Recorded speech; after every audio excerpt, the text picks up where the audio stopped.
حاڵەتەکانی تای خۆیان بەربوون چەندن مەترسی هەیە یان ڕێکار و ئامادەکاریەکانی وەزارەت بۆ بەرهەمگربوونەوەی حاڵەتە گەشت و بەکوێ؟ وڵا حالەتەکان تا ئەمڕۆ گەشتە 8 حالەت ئەم هەفتەیە حالەتێک کەشمەوە بە لە قەزای مێرگە سوور 8 حالەت بەداخەوە یەکەیان هەر لە سەرەتاوە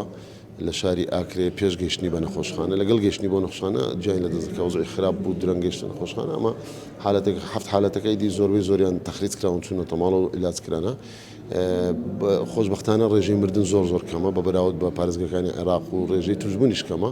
ئەمەش دەگەڕێتەوەی کە ئێمە چاودێری تیمەکانمان زۆر چاودێریی باشیان کردووە و ڕشاندنیش باشە بۆ ئەو ساڵ بۆ چێلگەکانی ئاژەڵ و مەیدانی حیوان و تا ڕادەیە هاوڵاتیان زۆر شێری بوو بەڵام هێشتا پێویستی پێیە چۆنێتی ترسناکی بەڵێ سەرچاوە پزیشکەکان پێمان دەڵێت کە تای خۆیان بەربرد لە 150 ڕێژەی مردنی تێدا هەیە یعنی لە 100 حالەت 50 دەمرێت بۆیە ئەگەر زۆر زوو حالەتەکە نەدۆزینەوە ئەوەی کە حالەتیان باش بووە من دەڵێمەوە ئەو فەزڵە و شانازی و سوپاسە لە بۆ تیمەکانی تەندروستیە کە زوو دەستنیشانیان کردووە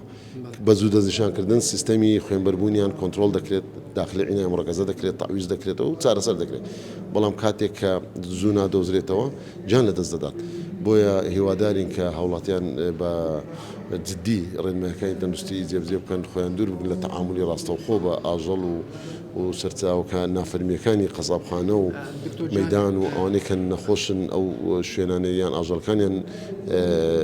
هەڵمەتی ڕشاندنیان بۆ نەکرایان کوتانیان نییە ئەمە نامووی لەگە ڤێترنەرەکان لەوە دەکرێت کە لە نێو قەسابەکان یان لە مەیدانی ئاژەڵانەوانە بڵێ هەر هەشت حالەتمان تەعاملیان لەگەڵ ئاژەڵ بوو یان قەساب بوون هەندێکیان یانش لە ماڵەوە ئاژەڵیان هەبوو بەڵێ هەر هەشت حالەتیان هیچیان لە مرۆڤ بۆ مرۆڤ نەبووە ڕێنماییتان بۆ قەسابەکان بۆ وڵای ئەمە ڕێنماییمان زۆر بڵاو کردووە بە تایبەتی پێش جەژنی قوربان کە دەبێت پێشەم شتێک ئاژەڵی نەخۆش و گومان لێکراو دەبێت جیا بکرێتەوە ئاژەڵەکان دەبی لەو چێلگانە هەمووی هەڵمەتی ڕشانەوە ئەمە لەگە وەزارەتی کشتتوکاڵ چەند کۆبنەوەمان کردیا بزنەی هاوبەشمانەیە خۆشبەختانە ئەم ساڵ زۆر باشە هەرێمی کوردستان کۆنتڕۆڵە تا ڕادێج باش